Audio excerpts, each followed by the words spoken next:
fashioned with and blessed by God's good hand. Let us all our people join as one, brothers under the sun. Oh, one strong and free. One land and one nation is our cry. Dignity and peace is Zambia's sky. Like a noble eagle in its flight, Zambia, praise to thee. Oh, one strong and free. Praise thee to praise thee. Bless our great nation. Free men we stand under the flag of our land, Zambia, praise to thee. Oh, one strong and free. As we are still standing, may I please ask Pastor Mkonga to open for us in prayer. As we pray. Father, we thank you for this wonderful morning, Jehovah. You have given us as we deliberate the affairs that are affecting our nation. We want to pray for the leadership of our great party, UPND, that Jehovah, you continue giving them the spirit of determination, courage, to give us, Jehovah, to continue rejecting falsehood. In the same manner, Shadrach, Meshach, and Abednego rejected falsehood in the province of Babylon. Jehovah, God of Abraham, we want to thank you and glorify you. It is in the name of the Father, the Son, and that of the Holy Spirit that we all say amen. Amen. Thank you so much. We can all take our seats.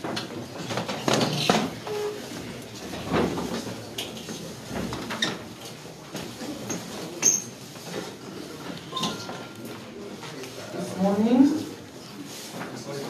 as our President is going to address the press, allow me to acknowledge President Hakainde Hichilema of the United Nations, the UKND, the Chairperson, the Chairman, Honorable Mutalina Lumango, the Secretary General, Honorable Stephen Katuka, Chairman Information, Honorable Charles Kakoma. Allow me to say all NEC members present, National Management present, protocols observed. Let me say, ladies and gentlemen, I've also acknowledged members of Parliament I've seen that are around here.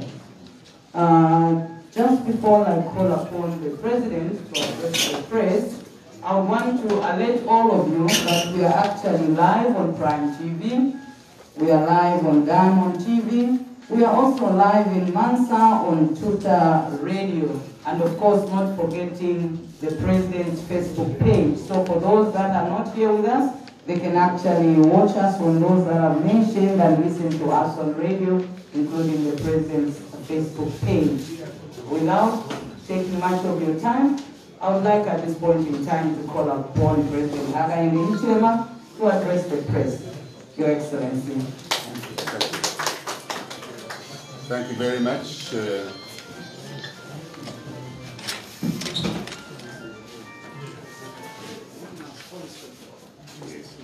Can we kindly manage our mobile phones, please? If you can't have them on silent, completely switch them on. This is a very important moment for all of us. Thank you. Thank you very much. Thank you very much, Director of Ceremonies. I just wish to ask the press to allow me to talk while seated, and that I must begin by acknowledging all of you for being present this morning, this very hot morning, as the rains are late. Hopefully they will come soon. I want to recognize all of our colleagues that are here.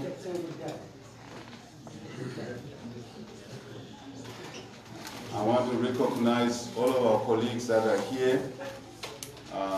As I said, on this hot morning, very hot morning, because the rains are late, we hope they'll come soon, because we need the rains.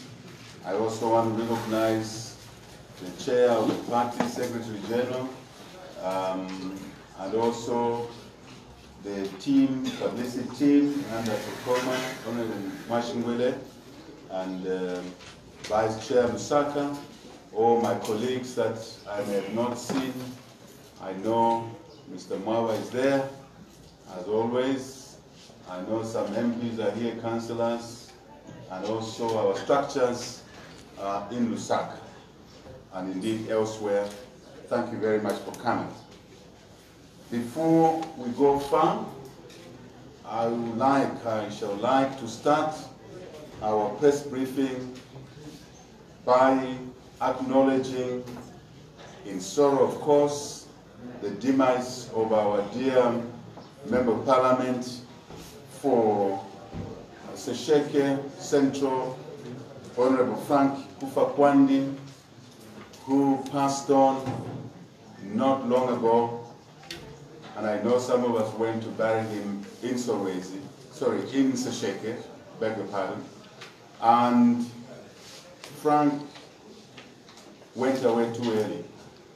He was elected by the people of Sesheke Central under the UPND ticket to save our citizens in that part of the country, at least for a 5-year period. But Frank, somehow, that who worked for the people of Sesheke and through them to the people of Zambia, could not complete his 5-year term. He tried his best, but obviously, as was said at the funeral, God is a giver of life. He gives us life, but he also takes at his own time. We wish the family, we wish the people of Sesheke and the people of Zambia our sincere condolences and strength. At this juncture, Master of Ceremony, Director of Ceremony, I propose we observe a minute of silence for the late Frank Kufa-Kwandi.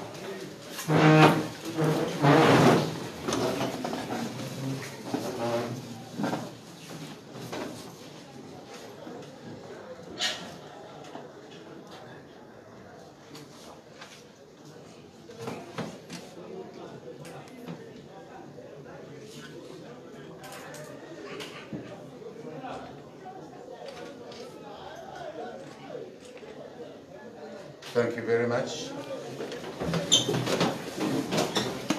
I think in the same vein to offer our sincere condolences also to the family of the late brother of ours, Bulenga, our provincial secretary from Rwakula, who also passed on almost at the same time.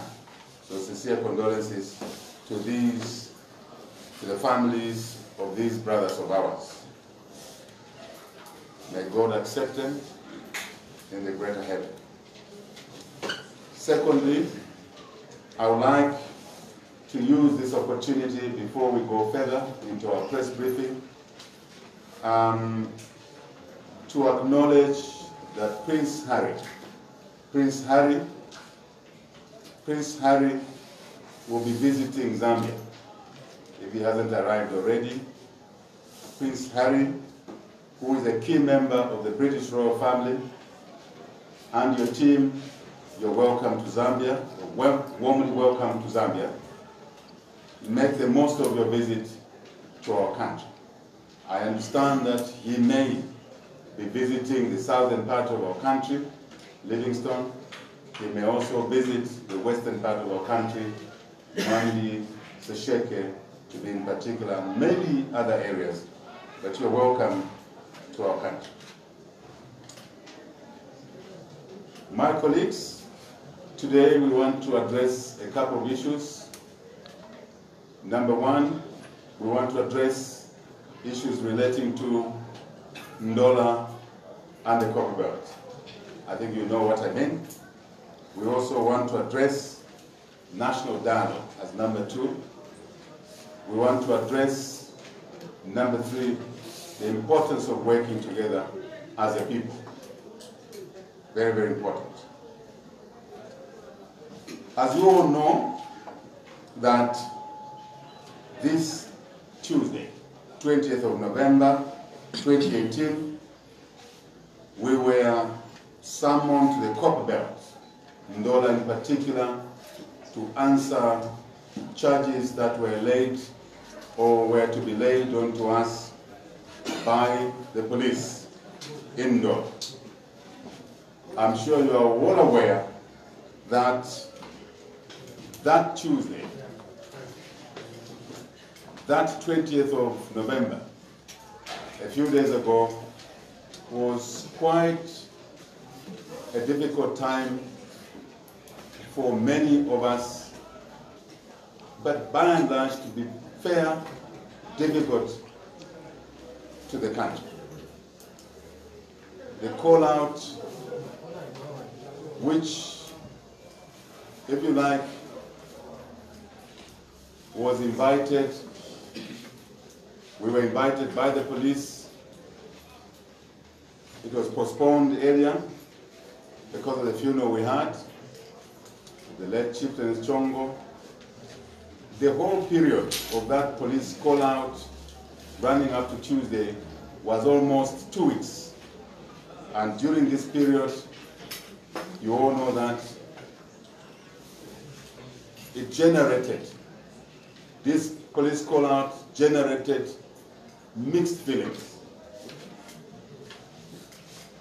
Anxiety amongst the people, fear among some people, and it's also true to say anger amongst other people. People were reminding themselves of what could happen that Tuesday in Ndola. So the air towards Tuesday in Ndola was heavy. You could touch it, you could feel it with your hands. The nation's ears, nation's eyes, nation's minds were drawn to the Copperbelt, undoubtedly. Undoubtedly. I think most of you received calls of a different kind. Some people were just calling me before Tuesday and saying nothing but just cry on the phone. Others would insult. Don't ask me whether they were insulting me or someone else. That's not relevant. That's not relevant. The important thing that people reacted differently. There's no doubt that Tuesday could have turned out very, very ugly. There's no doubt about it. But I want to thank all of you. I want to thank our great citizens of this country, for conducting yourselves well before, on Tuesday, and after Tuesday. I want to pay special thanks to the church for their usual prayers towards that Tuesday on the Copperbelt.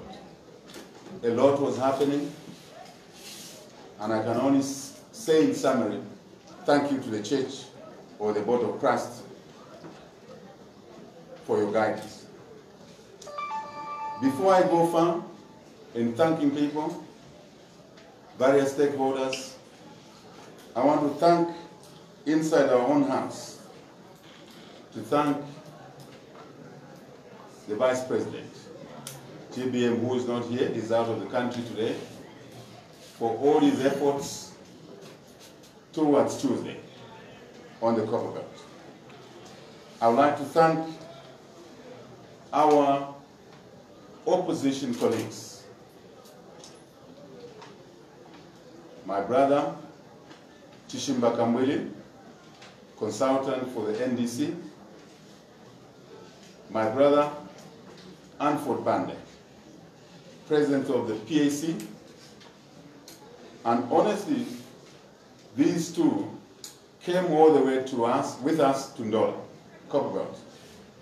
I'm aware under the current circumstances, a lot of citizens cannot even dare get close to a police station.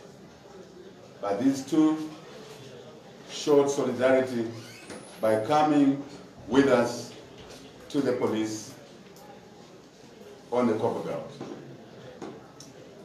It is also fair to say a number of opposition leaders, even those who did not come, called me, expressed their support in many ways. Some issued statements, others encouraged us.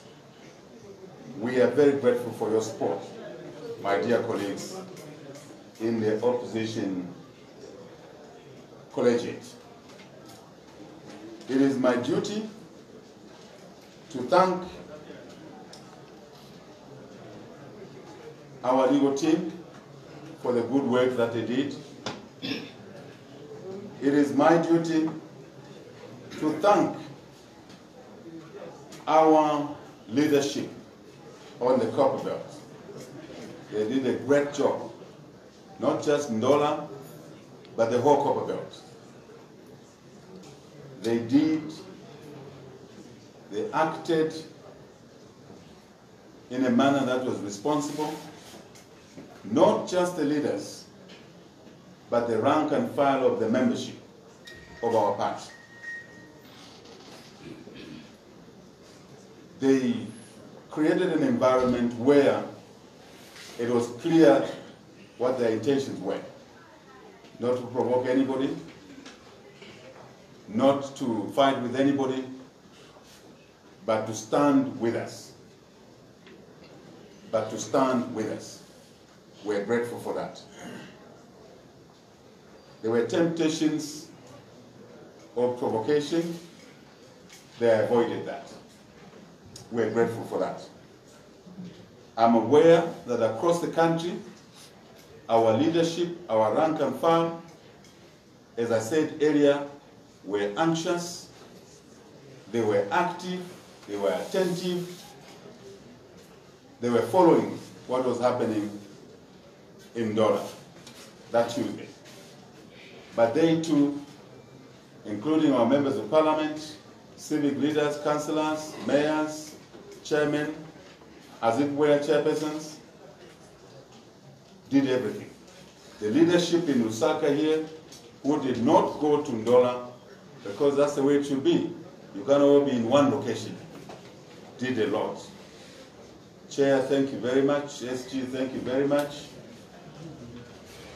This member of parliament was amongst others who were in Ndola. Thank you. But everybody, wherever you were, you did a lot. And your effort, your support is appreciated. I would like to obviously thank our men and women in uniform. All of them, our men and women in uniform, all of them. Because on that day, to be honest, if you ask me, do you know what will happen at the end of the day? My answer was, or would have been, I don't know. I don't know. But I want to thank them for a great job, restraint they did, for a great job in terms of acting professionally. And I think it's important for me, those of us who were on the Copperbelt, to say that despite that the situation was tense, extremely tense, the police command on the Copperbelt conducted themselves professionally. Yes, there were, or there may have been one or two issues here and there. When there's such a crowd, when there's such anxiety, small issues are bound to happen. But I must say that by and large, the police command on the Copper Belt, rank and file, this time around, acted professionally. I think it's my duty to thank them for that. The potential was high for us to misunderstand each other on that day. Especially in social media, what we were told were the intentions of others. Potential was high for anything to blow up, something to blow up. So thank you to the command on the Copper Belt, Police Command. We can only encourage you to take that new spirit of professionalism forward. Continue acting that way. Citizens want a better life. There's nothing else they want. They just want a better life for their families. And I think it's their right to seek a better life for their families. That is different from committing a crime. Totally different. But thank you for your professional conduct on that Tuesday. It is also fair for me to say we were well aware of what was happening within even silent groups in our country. They know who they are because some were talking to me. We also thank you. Thank you so much for your conduct. I want to return to the people of Copper Belt. It is my duty to return to this aspect of my appreciation, our appreciation to the people of Copper Belt. Abena Kopala, I have never seen you organize yourselves the way you did towards that Tuesday and on that Tuesday. I've never. You have demonstrated that you can be organized when it is necessary. I think we can all learn from what the Copper Belt did. Not just our members, the general residents of the Copper Belt organized themselves with little or no support, certainly from myself, in a manner that showed that their intent was clear. But they would execute their intent in a disciplined manner. And that intent was to support our cause because of their belief that we are speaking for them, we spoke for them. Abena Kopala Mkwai na Totela.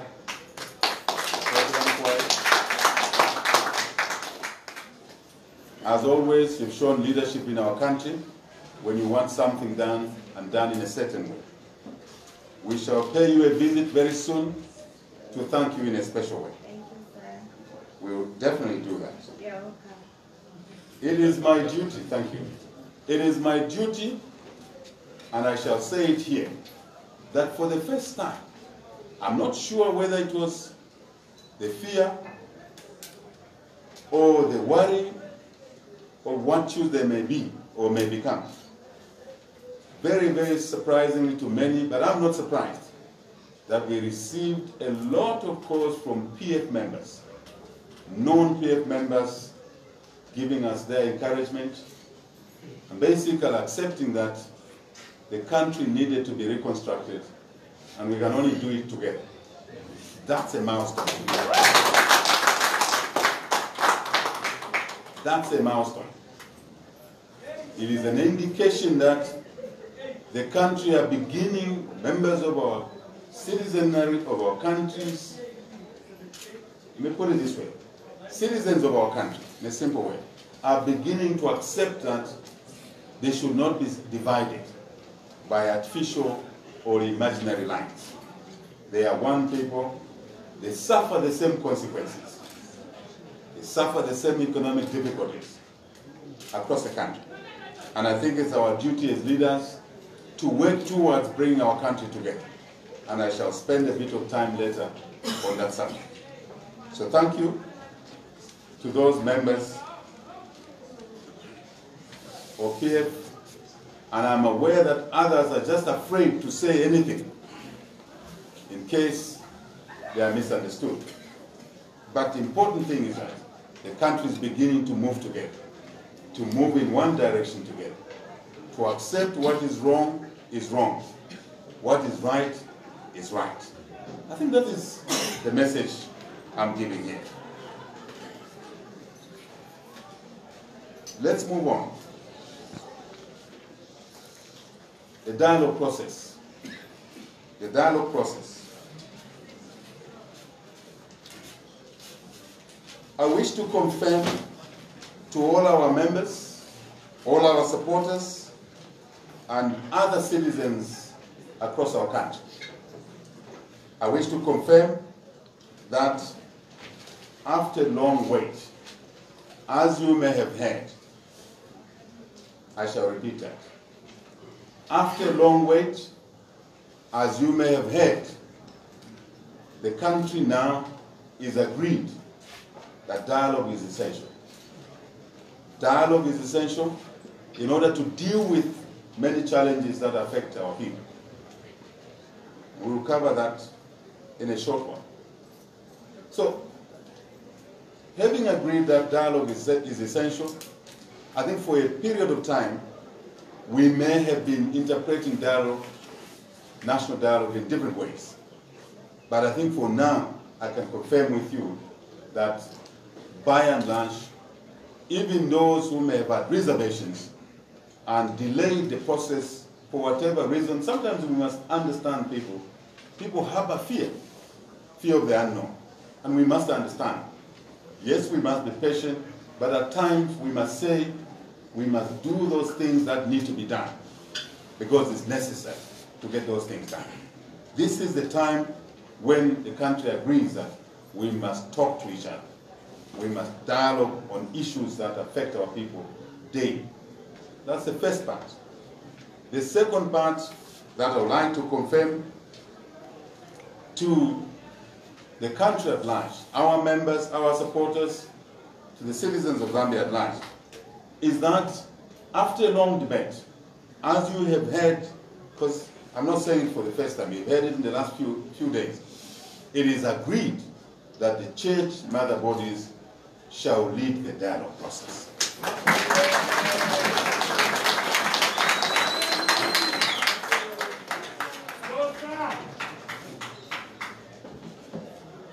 I take this opportunity to thank the church leaders for accepting to undertake this serious obligation.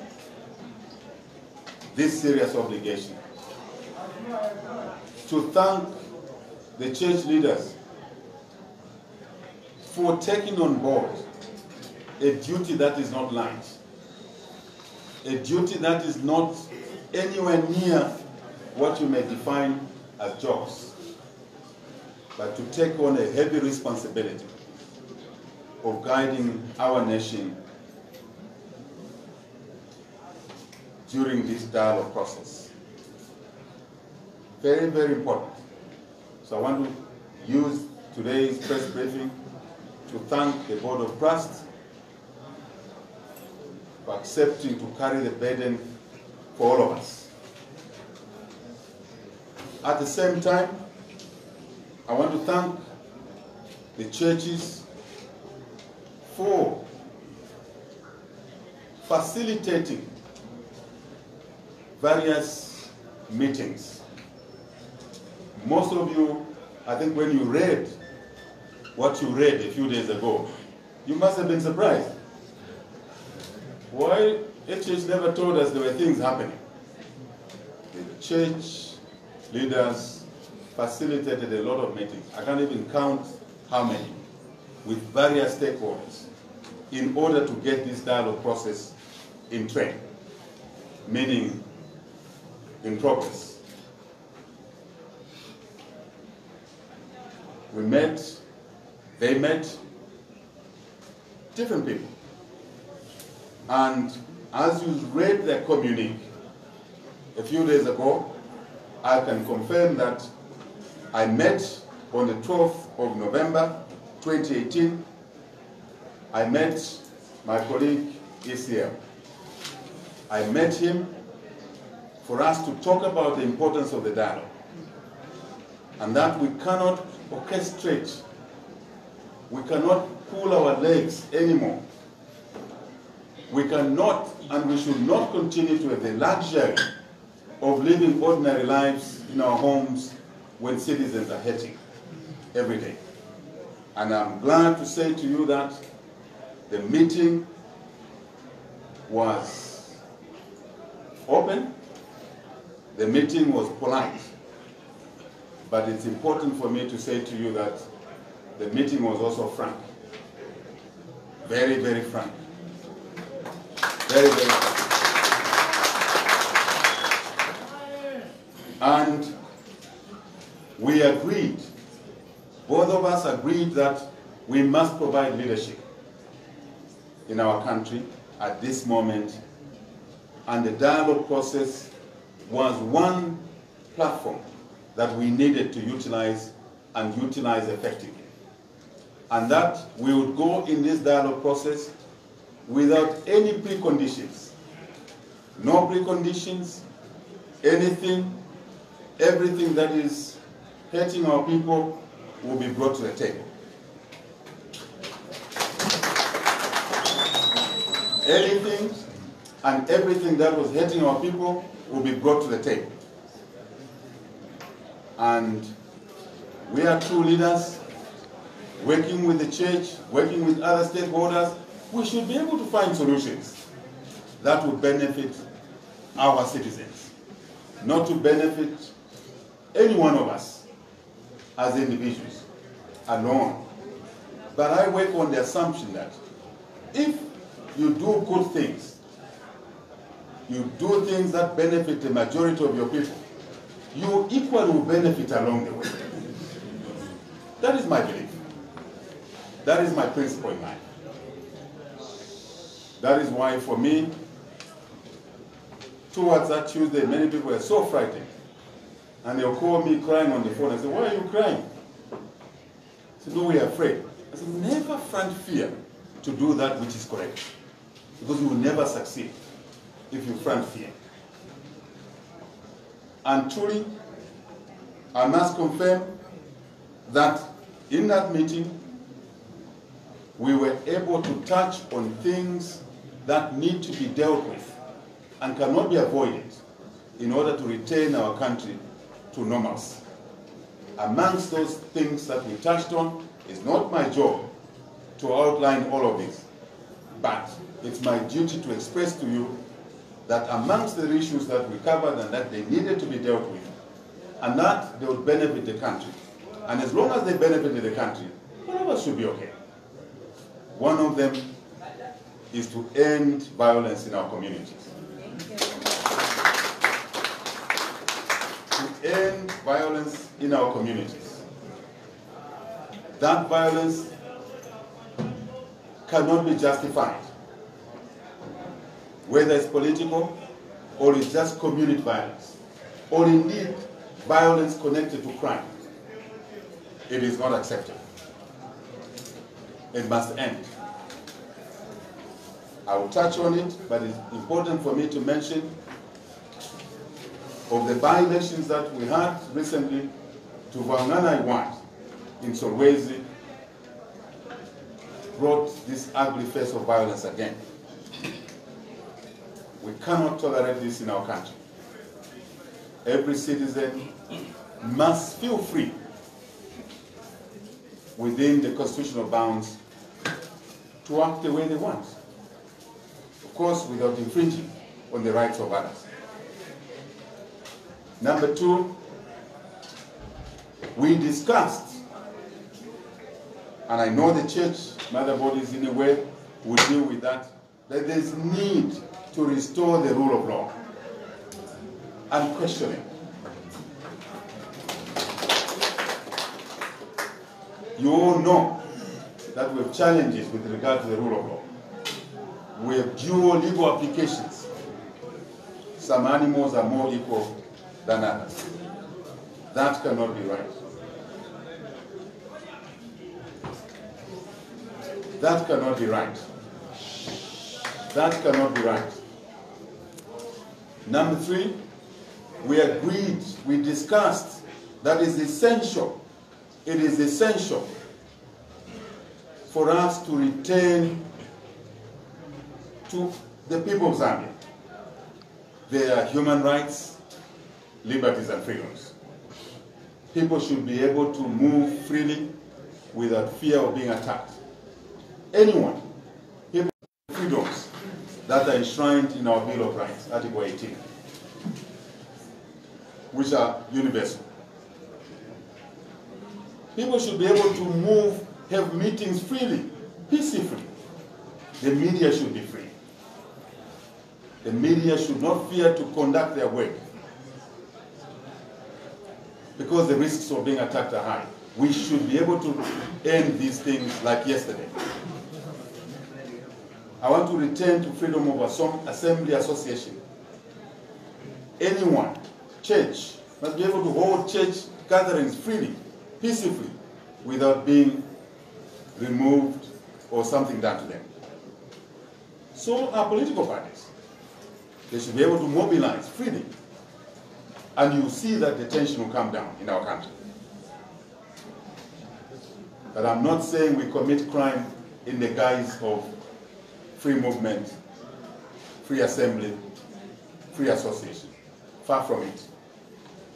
It is also something that the church will illustrate. It's in public domain. We've said it before as UPND, that we do not want elections to be a source of conflict. We do not want the Electoral Commission to manage our elections in a manner that breeds fights, tear gases, gunshots, deaths. No Zambian life should be lost because of elections. Elections should be a happy moment to choose leaders that will deliver the country's and the people's needs. And therefore, in my view, the importance of an independent electoral commission, a truly independent electoral commission, was not spared in that meeting. There are other things that we covered. The importance of treating every Zambian as an equal citizen. No discrimination in the public sector. Everybody should be entitled to a job in the public sector, irrespective of which part of the country you come from. That's very important. I think there are many other issues that I don't want to waste your time on, but just to touch on a few of these issues. And I think they will offend nobody.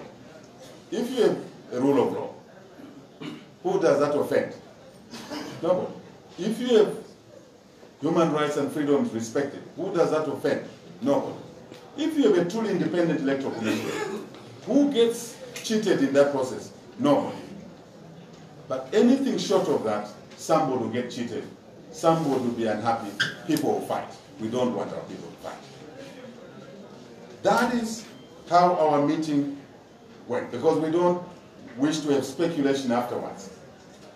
I'm sure my colleague may have briefed his people, will put it in his own words, but as a core message, this is what we met about. This is what we discussed. We will hold our own National Management Committee meetings, provincial meetings, to now interpret what this dialogue process means. But also, I'm sure you agree with me that for me, we will meet anybody and everybody as long as that individual, those groups of people will help us return our country back to normalcy. So you will see me reaching out to a lot more political parties, other stakeholders. As you are aware, I met President Kaunda not long ago, and it was the same message, same discussion that I had with the old man. So I'm sure you will encourage me as UPND members, and even yourself, you will encourage yourselves to reach out to more people. That does not mean you abrogate your responsibility to mobilize UPND. No, no, no, no. Your first call is to mobilize UPND. But you can't mobilize UPND in an environment that is unconducive. That is what that meeting was all about. And I think we now look to the church to lead us into this process, expeditiously, because we don't have time. Akudana Ako. We don't have time.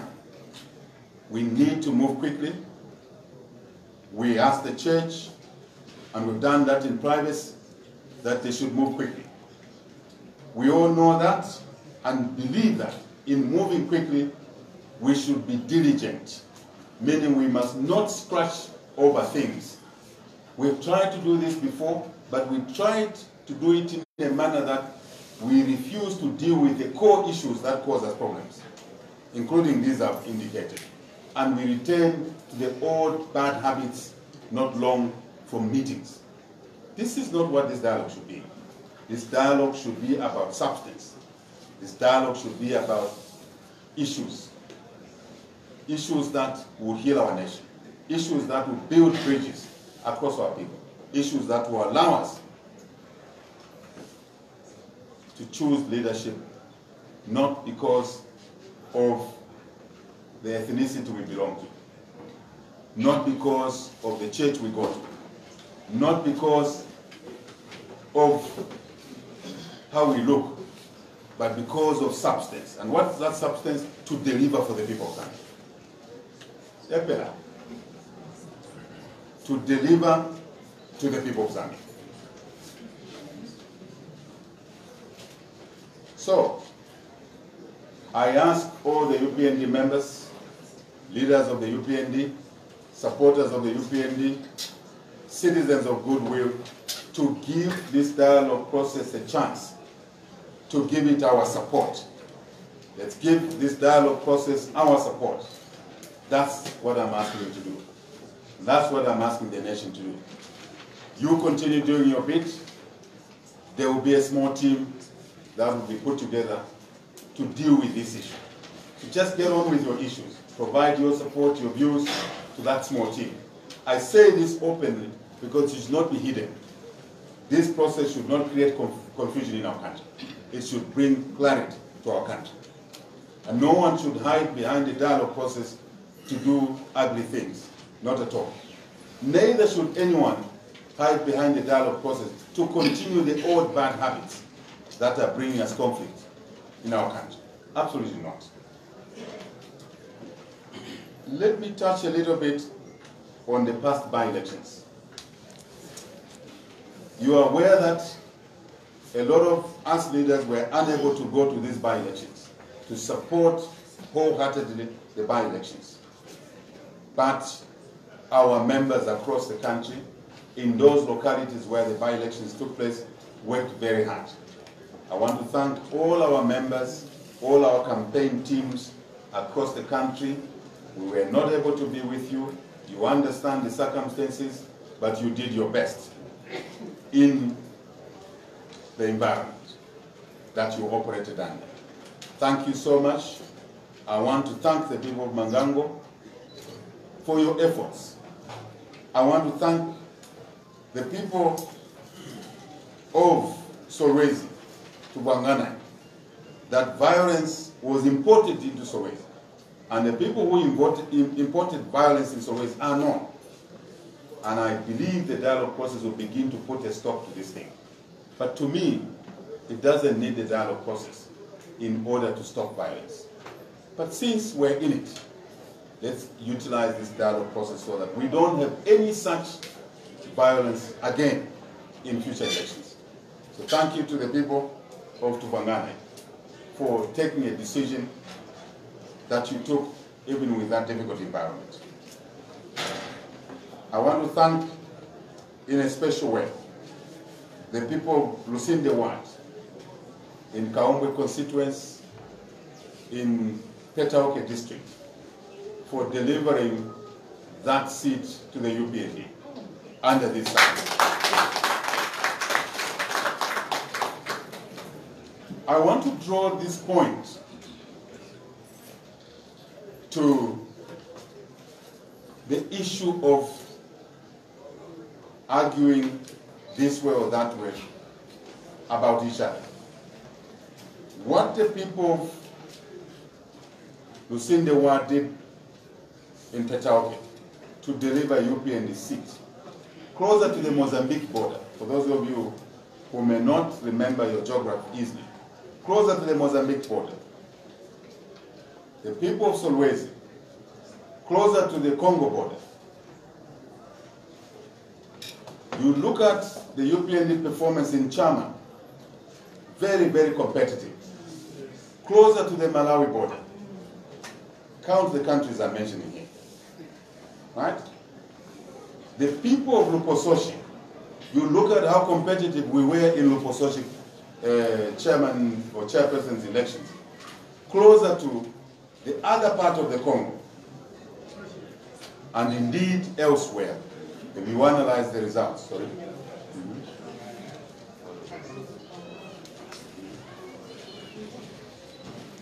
She's reminding me not to forget the word in Shangom, close to Angola border. Look at the results. Despite that, I and my senior leaders were not able to go there. Our party did extremely well. Oh, yes. There's no question about it. But the point I'm making is that I don't think we should argue now to say, oh, UPND is a regional party. No, no, no. UPND is a party for the people of Zambia across the country. And if you look at these results, you will know that a signal is being given. A signal is coming through. A signal to bring our country together for the greater good of all our people.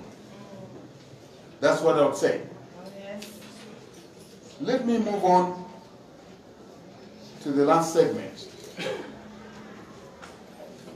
National unity. With all the challenges that we have in our country, I've touched some under the dialogue subjects. No rule of law, abuse of human rights, selective application of the Public Order Act leading to violence, the way the Electoral Commission is organized, but more importantly, that our people have no jobs, that your tax burden is so high that even your small businesses cannot survive for you to feed your children. That your children are out of school. With all these challenges that we face as a country, I'm here to give you a message, to give our country a message, to give our people a message that do not lose hope, because a better tomorrow is around the corner. There is no doubt about, for me, the reason I do what I do, the reason I chose to seek public office is because I know that you can have a better life as citizens of Zambia. Because I know that God gave us more than our fair share of resources. Natural resources, water, arable soils, people, you the people. I'm aware that we can work these resources to make your lives better. I'm aware and I know that our singular duty, my singular duty, the duty of the leaders of this party and other well-meaning Zambians is to take our people back into work. That's our priority. Our youth who are unemployed, I want you not to lose hope. Our women who have lost small businesses, I want you not to lose hope. You must retain your hope, because we exist, we stand for you, even under difficult circumstances, because we know that you come first, making you and your children get back to jobs, making you and your small businesses function, sell more tomato in the market, making a marketeer to have a trading space where there's clean water, where there's a toilet, so you can have no cholera in your trading place and continue to trade 12 months a year. And giving you credit will support you to grow your business. I'm aware as a business person that your lives will be better. very soon. And very soon. I'm aware that that young guy who is supposed to be in school and is not in school can be taken to a classroom.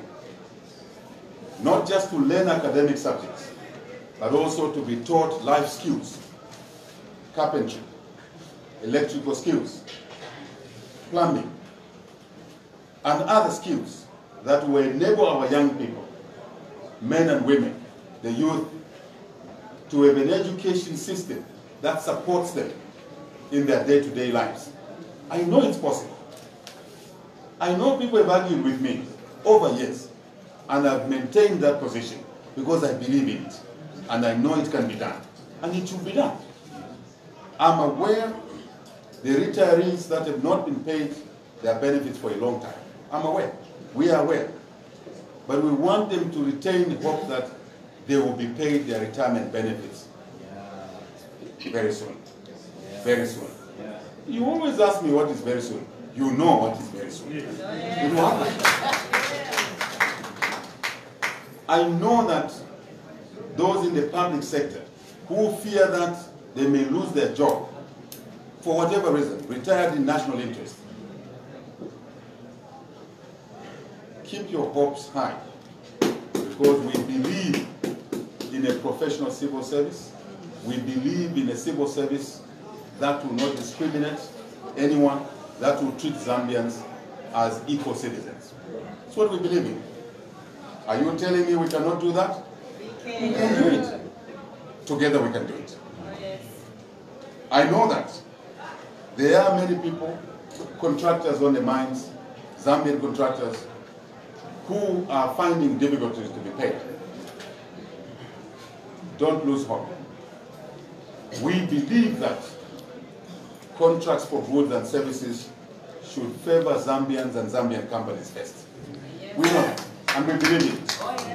I know many people thought, no. We are consistent because we believe in what we say. And it will happen. We are aware that, and we believe in that. If there's a job available in this country, in the public sector or in the private sector, it must first go to a Zambian. You can't have a truck driver who is a foreigner when a Zambian truck driver is unemployed at home. A crane driver. You can't have a situation where a Zambian cannot access land, but a foreigner has land. A Zambian cannot access land in Chibombo, in Kapute. And you cannot expect me to be quiet about that, honestly speaking, because I believe that the order of saving your people in a small way follows this pattern. Your family, your fellow citizens, citizens of the region, citizens of Africa, citizens of the world. That's the order. And that is why we have people in public office to make sure that they put Zambians ahead of anyone else. And I think you can count on us on that scope, that we will be unwavering, we will not be afraid, we will not provoke anybody, but neither would we allow ourselves to be put away because of saving the people of Zambia.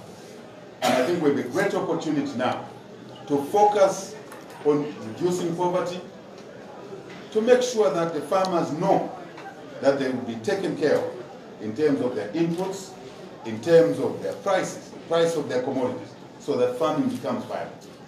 Look at the rains. They are late. We should have been thinking ahead on the irrigation support for our farmers, so we can produce more food, so even those in urban areas can afford to have 3 decent meals in a day. This is how connected these issues are.